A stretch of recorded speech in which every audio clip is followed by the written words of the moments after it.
Frost's resolve. Once upon a time, in a secluded village nestled between foreboding mountains and ancient forests, there existed a long-forgotten tradition that whispered through the chilling winds of winter. The villagers, though appearing jovial during the day, carried a secret fear in their hearts, a fear that surfaced every Christmas night, when the moon hung low and the stars glistened like shards of ice. This village, veiled in an eternal shroud of snow, was the perfect setting for the dark fantasy that unfolded on this particular Christmas Eve. The villagers had long been warned about the malevolent presence that lurked in the shadows, waiting to punish the wicked and mischievous. They called him Krampus, a horned creature with cloven hooves, covered in matted fur, and carrying chains that rattled with every step. As the church bells tolled midnight, the village square transformed from a merry scene of twinkling lights and festive decorations into an eerie stage set for a macabre play. A hushed silence fell upon the cobblestone streets, broken only by the occasional creaking of time-worn shutters or the distant howling of the wind. Children,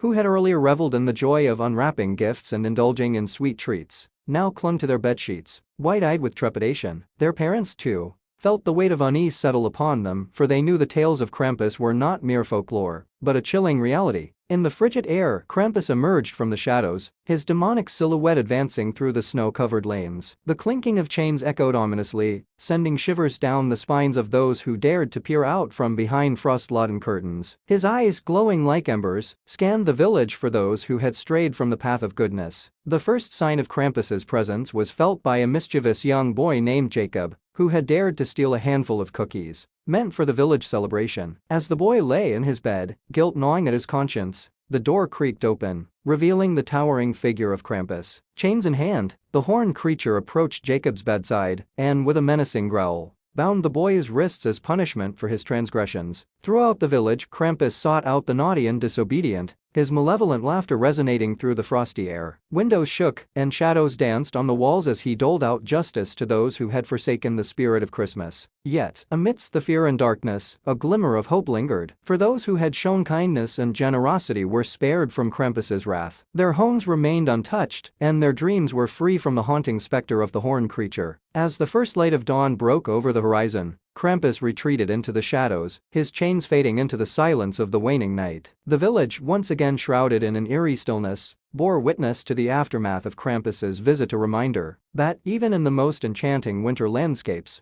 a darker magic may await those who forget the true meaning of Christmas. The echoes of Krampus's departure lingered in the cold air, leaving the village eerily quiet. The moon cast long shadows on the snow-covered ground, and the once festive decorations now seemed like mournful remnants of a night touched by dark magic. Amidst the hushed aftermath, a group of brave villagers gathered in the flickering candlelight of the town square, exchanging wary glances and whispering about the events that had unfolded. They spoke of the choices that led to Krampus's visit, the reminders of their own misdeeds, and the need for redemption in the coming days. In the center of the square, an old woman named Alara, known for her wisdom and knowledge of ancient traditions, stepped forward. Her eyes, weathered by time, held a spark of determination. She spoke with a voice that carried both authority and reassurance, addressing the community that had witnessed the wrath of Krampus. "We have faced the consequences of our actions tonight," Alara declared, her gaze sweeping across the concerned faces of her fellow villagers. "But this is not the end. Christmas is a time of reflection and renewal. We must mend the bonds that have been strained, and through acts of kindness, we can dispel the darkness that seeks to consume us." With these words, the villagers nodded in solemn agreement. They knew that the night's events were a stark reminder of the importance of compassion, generosity, and goodwill toward one another. As the clock struck midnight once more, the villagers, undeterred by the lingering fear, began to rekindle the spirit of Christmas. They lit candles in their windows, not to ward off malevolent spirits, but to symbolize the light of hope piercing through the darkest night. Families gathered to share stories, laughter, and the warmth of shared love, realizing that the strength of their community could overcome the shadows that threatened to engulf them. In the heart of the village, where the snow-covered cobblestones bore the imprints of Krampus's hooves, a group of children, previously scared and now emboldened by the lessons of the night, decided to build a snowman. They adorned it with festive decorations and placed a small lantern in its icy grasp, a beacon of joy in the midst of the wintry darkness. As the first rays of dawn painted the sky in hues of pink and gold, the village emerged from the shadows of the night, transformed by the resilience of its people. The tale of Krampus would be passed down through generations, not as a mere warning, but as a reminder that the light of Christmas could pierce through even the darkest corners of the soul. And so, the small village continued its Christmas celebration, not only with the joy of the season, but with a newfound understanding of the true magic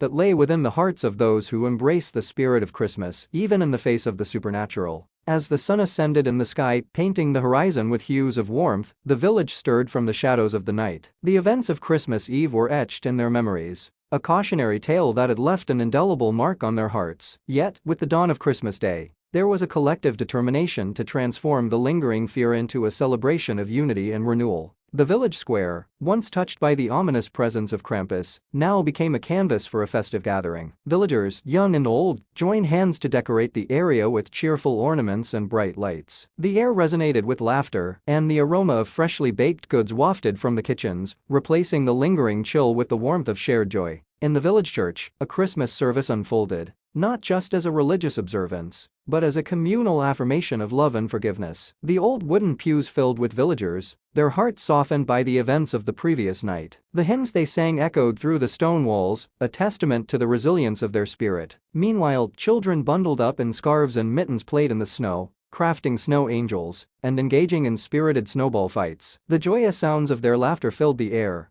a stark contrast to the hushed fear that had gripped the village just hours before. Throughout the day, acts of kindness multiplied, neighbors extended a helping hand to those in need, forgiveness flowed freely, and the warmth of generosity thawed the icy remnants of mistrust. The once divided village now stood united, stronger in the face of adversity. As night fell on Christmas Day, the village square transformed into a spectacle of twinkling lights and joyful faces. A bonfire crackled in the center, casting a warm glow on the gathering. Villagers shared stories, feasted on festive fare, and exchanged gifts wrapped in the spirit of newfound camaraderie. In the midst of the celebration, Alara, the wise elder, stood before the crowd, her eyes sparkling with pride. "Tonight, we faced the darkness together, and in the process, we discovered the enduring light within each of us," she proclaimed. "Let this Christmas be a reminder that even in our darkest hours, the spirit of unity and love can illuminate our path." And so, beneath the canopy of stars, the village embraced the true essence of Christmas, the triumph of light over darkness, of compassion over fear. As the clock struck midnight, the echoes of laughter and merriment continued, a harmonious melody that drowned out the memories of Krampus and resonated with the enduring magic of the holiday season.